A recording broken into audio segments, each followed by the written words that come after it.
Olá, sejam bem-vindos à Rádio SBOT, podcast oficial da Sociedade Brasileira de Ortopedia e Traumatologia. Hoje teremos mais um episódio do programa Controvérsias da Ortopedia com o tema Tratamento das Falhas Ósseas, técnica de transporte ósseo ou técnica de Masquelê. Eu sou o Dr. Guilherme Gaiarsa e irei conversar com os doutores Denilson Dalef e Dr. Marcos Prete sobre esse assunto. Doutor Dalef, que foi meu estagiário, meu fellow, doutor Prete, que foi presidente da ASAME um pouco antes de mim. Sempre uma honra tê-los aqui conosco. E a gente pode começar discutindo só qual que é a preferência de cada um, se tem eu vou só para um lado, eu vou só para o outro lado, ou eu vario, doutor Dalef. Olá, muito obrigado pelo convite, estar participando desse podcast. É um prazer estar aí com meu professor, Dr. Gaiarsa, Dr. Prete, falar sobre esse assunto aí que eu tenho bastante interesse e faz parte aí da minha prática aí, da minha ortopedia, reconstrução óssea. Um grande abraço a todos da ZAMI que estão participando aí, todas as pessoas que têm interesse nesse tema. Bom, Gaiarsa, Masquelê, transporte ósseo são as modalidades aí para a gente fazer o tratamento dessas grandes falhas ósseas. Atualmente, o que eu mais utilizo é realmente o transporte ósseo, né, para tratamento das falhas ósseas. E eu tenho experiência também com masquelê, mas eu sempre acredito mais aí no potencial do regenerado ósseo aí com o transporte. É, essa semana eu iniciei aí um tratamento aí de uma falha óssea de 10 centímetros e utilizei aí uma falha óssea dos ossos da perna, né? A tíbia com uma grande falha. Então eu fiz a modalidade aí, o transporte com fixador externo circular sobre haste, né? Porque o problema que a gente se depara o masquelê é uma técnica interessante, a gente acredita aí naquela membrana, né, vascularizada, com a formação aí óssea quando a gente coloca enxerto autólogo, mas a gente se depara na quantidade de enxerto autólogo que a gente precisa para preencher esse tamanho de falhas.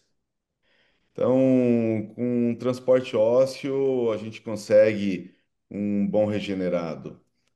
Então, talvez um masquelê para falhas menores, porque hoje, principalmente o público que eu atendo muitos pacientes do Sistema Único de Saúde, né? Atendo também pacientes privados. Então, se for paciente privado, a gente consegue aí, junto com o enxerto autólogo, colocar algum enxerto sintético para poder dar volume, ou às vezes até utilizar um RIA, né? Que é uma forma que a gente consegue retirar bastante estrutura óssea para a gente concluir o tratamento do masquelê. Mas a minha preferência, o que eu mais utilizo hoje, sem dúvida, é o transporte ósseo para tratamento dessas grandes falhas ósseas. Doutor Prete, que sempre foi um tradicionalista, como anda a sua opinião? Olá, satisfação estar com você, Gaiarsa e da LEF, né, nesse evento da SBOT, que muito nos aproxima, né? Realmente, o tratamento da falha óssea é um desafio, como foi muito bem abordado nesse último congresso do Comitê Azame, né? E realmente, o que eu acredito, Gaiarsa, é que essas falhas ósseas a gente tem que analisar bem, fazer uma boa, né, programação individualizada, porque é sabido que é um desafio, né, de tratamento ortopédico e cabe principalmente à reconstrução óssea e que de repente não é só uma técnica que vai resolver o tratamento dessa falha óssea, né? Nas grandes falhas ósseas, é o que a gente está aqui hoje reunido, né, para falar, o que é uma grande falha óssea? é uma falha de 8, 10, 15 centímetros, né? E essa falha, ela requer uma expertise de nós ortopedistas para o tratamento, porque senão vira numa amputação, que muitas vezes a gente já recebe esse paciente de falha óssea para amputação. E realmente a gente, na grande maioria, a gente consegue reverter, a gente consegue reconstruir. Eu dou a preferência, eu tenho a preferência do tratamento dessas grandes falhas ósseas pelo alongamento ósseo, pelo transporte ósseo, né? Com os mais variáveis tipos de fixador externo. Mas a técnica de Masquelet, ela veio para ajudar, para somar, para revolucionar esse tratamento de falhas ósseas, e ela é nova, ela é de em torno da década de 80, né? De 90, né? Então, assim, a gente tem usado muito, talvez, a somatória de técnicas, entendeu? Mas a grande falha óssea, ainda aqui no serviço de Belém, o carro-chefe é o transporte ósseo com fixador externo. Dalaf, quando a gente, você teria alguma, você tem o que você quiser, de implante, de material, do que você quiser. Você tem alguma preferência na falha mais metafisária, mais periarticular, de ir para um lado, na falha mais diafisária, de ir para o outro, ou não teria essa diferença? Olha, existe diferença para a gente utilizar os implantes, fixadores externos, né, entre escolher a técnica de Masquelet, transporte ósseo. Então, eu acho que nas falhas metafisárias, mais próximas das articulações, então a gente fica mais limitado aí, tanto para fazer um transporte com fixadores externos. Quando é uma falha diafisária, se a gente pensar aí num transporte ósseo, né, a gente pode utilizar um fixador de trilho monolateral. Nas falhas ósseas mais metafisárias, a gente tem que lançar a mão aí já de um fixador externo circular pela possibilidade das fixações.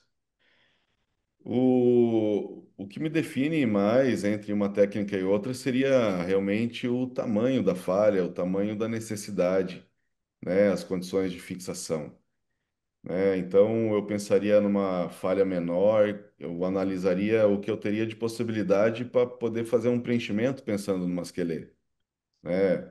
Independente de fazer uma síntese interna, placa ou haste intramedular, se for numa falha metafisária ou até mesmo numa diáfise, vai depender do tamanho da falha. E se eu tenho condições de ter bastante enxertotólogo para fazer o preenchimento após isso. Porque não adianta eu ter uma falha grande, 10, 15 centímetros, e iniciar uma esquela e pensando, e aí, como que eu faço novamente aí? Vou concluir a técnica de masquelê, né?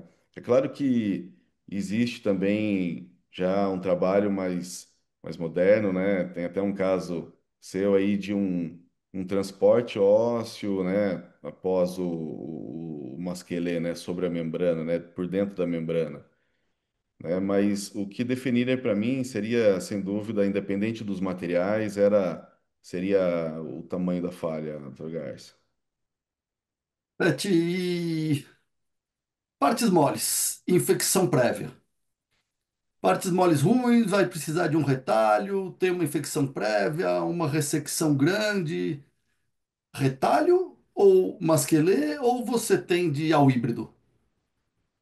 Bom, que pergunta muito importante, amigo, porque pelos princípios da técnica de Masquelet, se você tem uma lesão de partes mole, uma perda de partes mole importante, né, que esse trauma de alta energia que perdeu, que gerou essa falha óssea, com certeza veio algum dano dessa parte mole. E se você ainda tem infecção nessa parte mole, você vai ter alteração nessa membrana indutora. Na ausência de uma membrana indutora, você não tá, você não conseguirá, né, executar a técnica, né, de Basquelê. Então, infecção, paciente diabético, ou aquele caso em que as partes moles tão comprometedora para essa membrana indutora, não é a melhor técnica ao você usar, indicar o Masquelê. Entendeu? Então você já tem que abrir mão. Eu já partiria para uma outra técnica de tratamento dessa falha óssea. E quando você tem, né, uma falha óssea, você tem naquele segmento. Então, como você ainda perguntou, eu acho que porque a falha diafisária eu acho mais tranquila de tratar do que uma falha é, metafisária, porque você vai ter que comprometer o segmento, um outro nesse segmento. Aí você vai ter uma rigidez articular, você vai ter que estender a sua estabilidade, entendeu? E então vamos mudar de enfoque. Hum. Fêmur ou tíbia, doutor Dalef? Muda alguma coisa? Oi, desculpa, Garça, falhou um pouco. Você poderia repetir, por gentileza? Fêmur, tíbia, membro superior, muda alguma coisa? Ah, sem dúvida, sem dúvida. Muda aí pela quantidade de músculo ao redor. É claro que fazer o transporte num fêmur é muito mais difícil por conta da musculatura e por conta das complicações aí, como o Prédio comentou, né? Rigidez articular. Então, mas funciona, né? Já fiz os casos de transporte aí em membro superior, que evoluiu muito bem, mas o que muda é a abordagem cirúrgica, tem que tomar cuidado aí com a parte nervosa, essas partes que podem dar grandes complicações. Na tíbia, eu considero ser um tratamento menos complexo por conta disso, mas ao mesmo tempo a tíbia ela pode ter um comprometimento de cobertura cutânea, né, quando tem essas falhas ósseas também, e coisa que às vezes no fêmur não existe, né? Às vezes as perdas ósseas, as falhas ósseas do fêmur pode estar previamente comprometida por processo infeccioso, né? Ou quando você tem que fazer uma ressecção.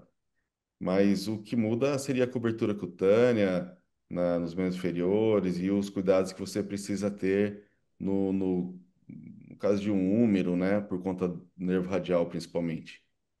Mas você vai mais para o masquelê fêmur, vai mais para o transporte na tíbia ou vai mais do conjunto da obra? É o contexto, né? Analisar o que está acontecendo, é individualizar o tratamento. Eu, eu tenho um caso de um número que eu poderia ter pensado aí num masquelê, né? Porque tinha condições para isso, mas era uma falha de 7 centímetros. Eu fiz um encurtamento e fiz um transporte ósseo e complementei com alongamento no final. Mas o masquelê na tíbia, eu prefiro fazer quando, e no fêmur também, quando o que me define mesmo é o tamanho da falha óssea, né? Teve um caso muito interessante que eu fiz logo após concluir aí o estágio, né, no Hospital das Clínicas, que era uma grande falha óssea, poderia ter ido no para o transporte ósseo, ou até mesmo ter ido para o masquelê. Então, eu acabei fazendo um encurtamento, ressequei todo as extremidades, deixei bem viável e acabei fazendo um encurtamento agudo, né? Eu lembro que eu mostrei esse caso aí no grupo de discussão e fiz um alongamento em alguns dias e consegui produzir aí um bom regenerado. Mas tudo, a minha definição, Torgarça, seria mesmo pelo tamanho da falha e entender o contexto. Porque na tíbia, por exemplo, tendo uma falha óssea grande e um comprometimento de partes moles, né, teria que ter todo aquele preparo, poderia pensar num espaçador de cimento, antibiótico, né? Parecido com o início do tratamento masquelê, assim como o fêmur também. Mas vai depender do contexto, né? Para a gente individualizar o tratamento e acreditar no tratamento que vai ter maior chance de resultado positivo. Preti, você como um cara tradicionalista, você com certeza acha que a tíbia e o fixador circular foram feitos um para o outro, nasceram um para o outro. Mas cabe um masquelê intermediário aí, fazer um espaçador, esperar formar uma membrana, esperar ter aquele túnel preparado para fazer o transporte? Com certeza. A tíbia, a tíbia cabe, vai bem masquelê, entendeu? E tudo depende das condições de partes mole, né? A gente sabe que a tíbia, a região anteromedial, ela é tipo pele e já a parte óssea, né? O corredor, né, de segurança. E que, exemplo, se você não tem a parte mole aí, se você tem uma perda de substância, como se fosse uma fratura exposta tipo B ou mesmo C, B, né, que perdeu muito, então aí partiria mais a priori um pouco de encurtamento, transporte ósseo e um retalho, ou mesmo enxerto, dependendo aí. O fêmur eu acho que vai mais transporte ósseo. Eu acho que o fêmur, eu tenho uma tendência de fazer mais transporte em fêmur, né? E a tíbia eu tenho usado bastante masquelê, entendeu? Bastante masquelê e uma combinação de técnica, como o próprio Dalef falou, ou seja, a gente tem que individualizar o tratamento e geralmente fazer uma somatória de técnicas. Mas bastante masquelê como uma ponte, faz o cimento, espera formar a membrana e faz o transporte, ou enxerta e fixa com síntese interno? Geralmente com o cimento ósseo, entendeu? Né, colocando antibiótico, que geralmente são situações infectadas, e depois tira, entendeu? Tira quando? 6, 8, 12 semanas, né? Eu vejo que de vários trabalhos essa busca por uma membrana ideal, entendeu? Antecipar esse período de espera ou retardar, entendeu, amigo? E depois, assim, tiraria e colocaria enxerto. Agora, que tipo de enxerto? Pela técnica, né, seria o autólogo, mas sempre autólogo. As biocerâmica, enfim, os outros tipos. A gente sabe que está, né, ganhando tempo aí, né?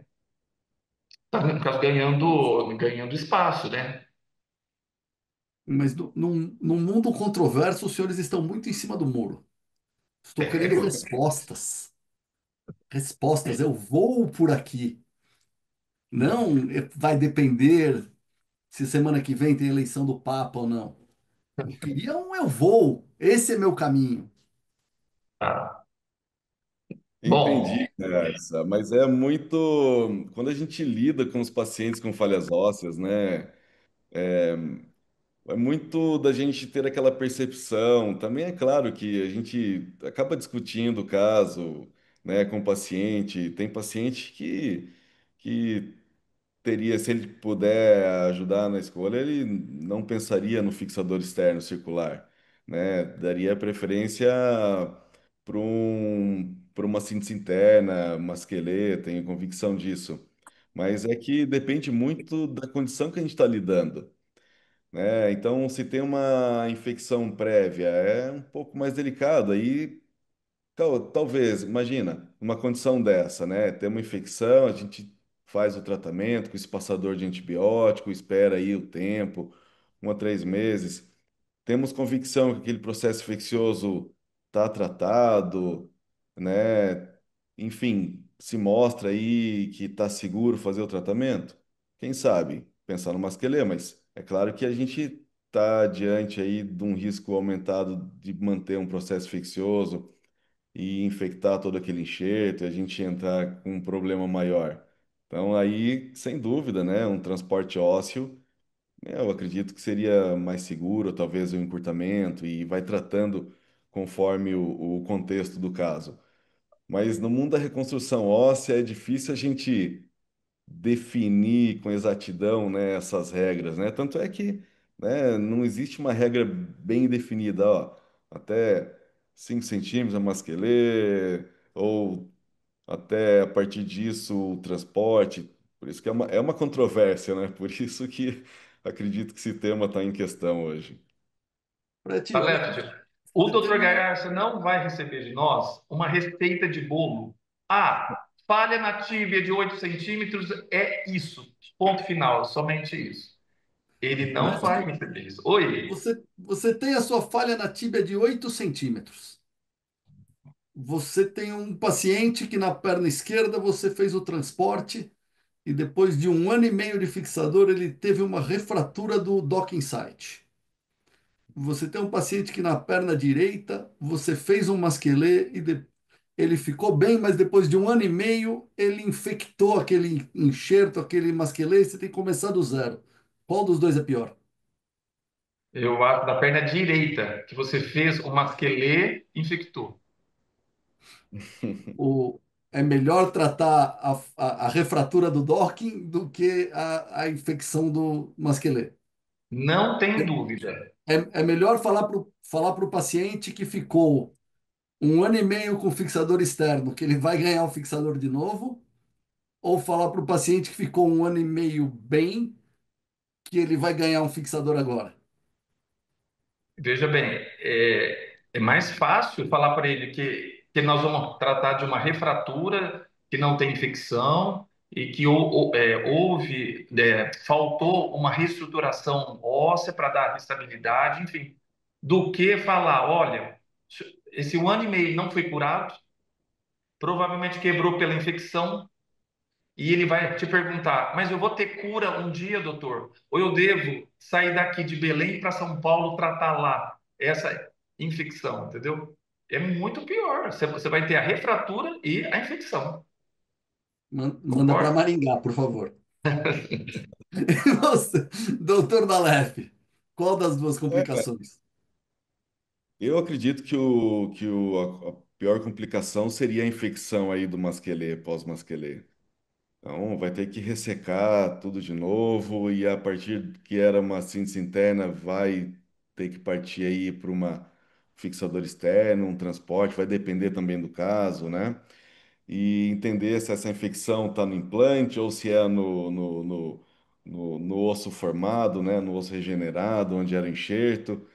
Mas se for toda a infecção aí, ressecar tudo e fazer um transporte ósseo, que poderia ser lá atrás.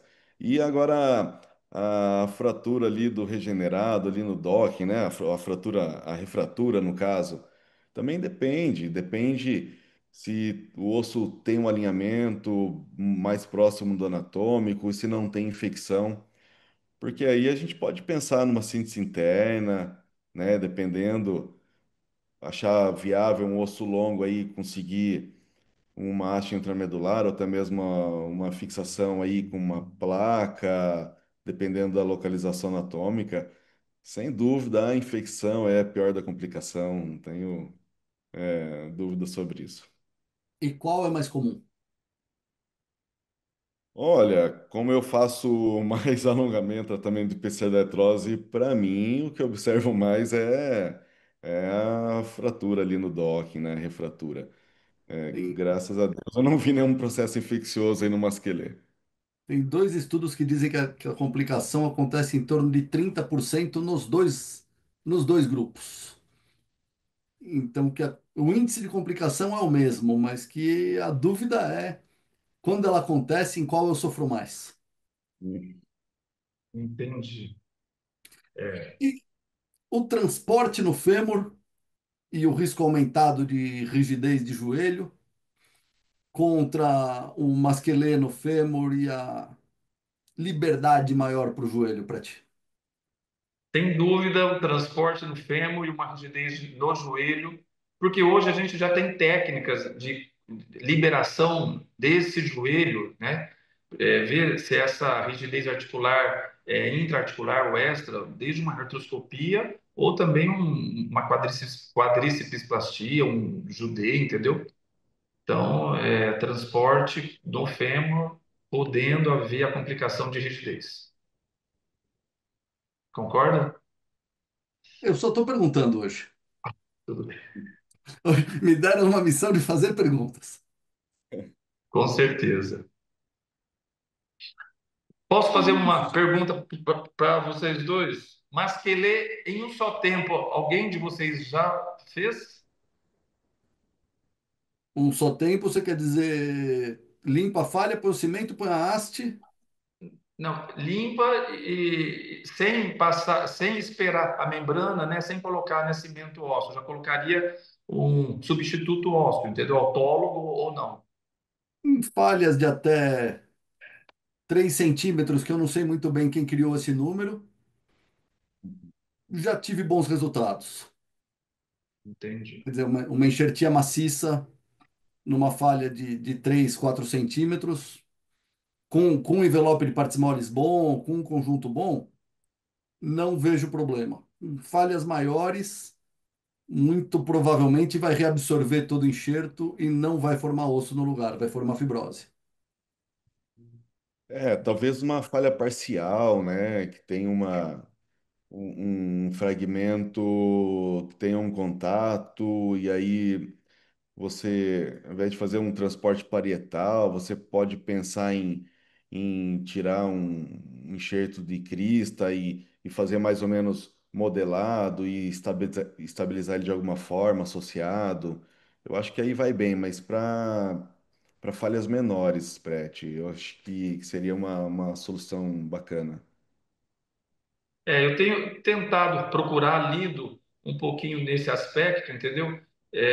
Né, de tentar fazer, porque já está tendo alguns estudos de fazer o masquelê em um só tempo, e só que de repente não é mais rápido, entendeu?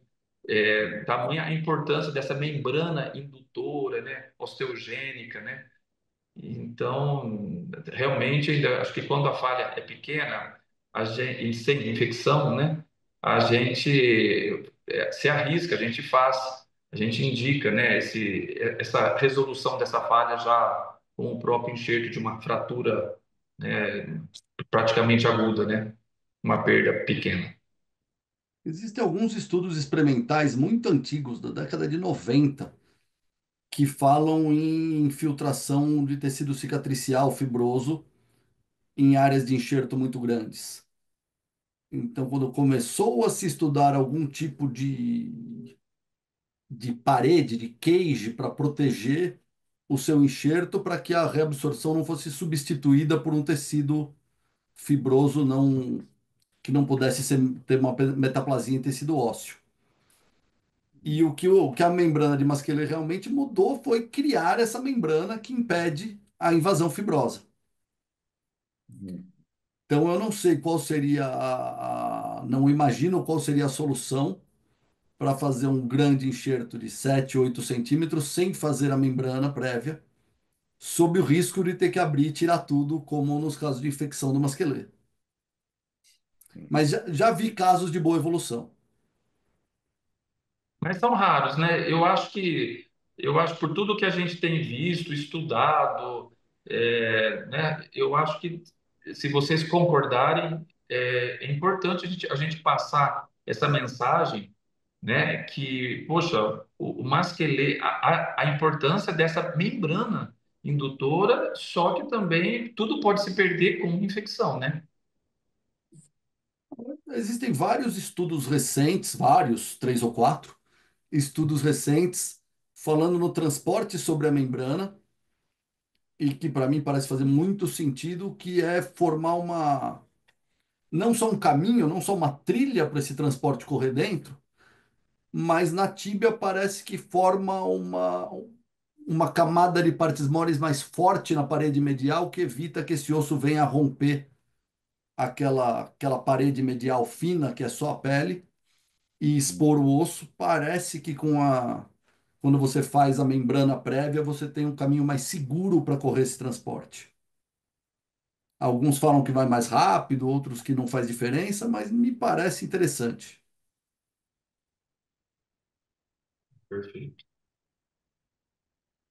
E Mas eu tem, acho que se o tem cuidado um mesmo. estudo. tem um estudo nosso das pseudoartroses infectadas que a gente tratou com biovidro e que a maioria delas teve dois tempos, então teve uma ressecção, o cimento, depois a enxertia e alguns desses casos tiveram transportes e o transporte não precisou de enxertia do docking, porque não teve aquela invaginação de pele e não teve a morte da ponta do fragmento transportado. Não dá para culpar a membrana ou o biovidro ou uma coisa ou outra, mas foi uma evolução interessante não precisar mexer no dock. Com certeza. Interessante essa parte, doutor Gás, porque sempre o docking, né, quando a gente faz um transporte ósseo, né, e a gente precisa abordar o docking, a gente retira todo aquele tecido que fica entremeado, é um tecido fibrótico que ele não evolui para uma consolidação.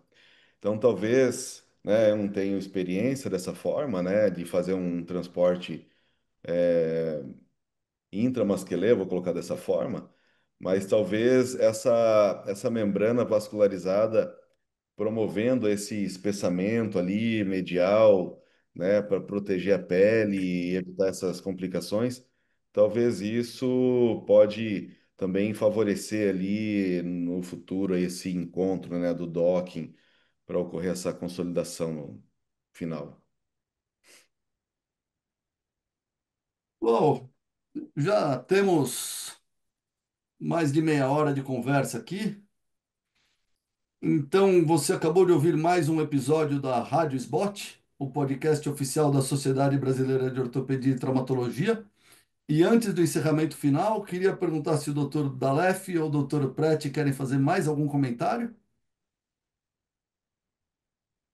Bom, a gente agradece, né, e a gente continua firme nos estudos, na prática da reconstrução óssea, principalmente das falhas ósseas, que é um desafio, né? Eu diria assim tratar de uma falha óssea é como se tivesse um abismo terapêutico, né?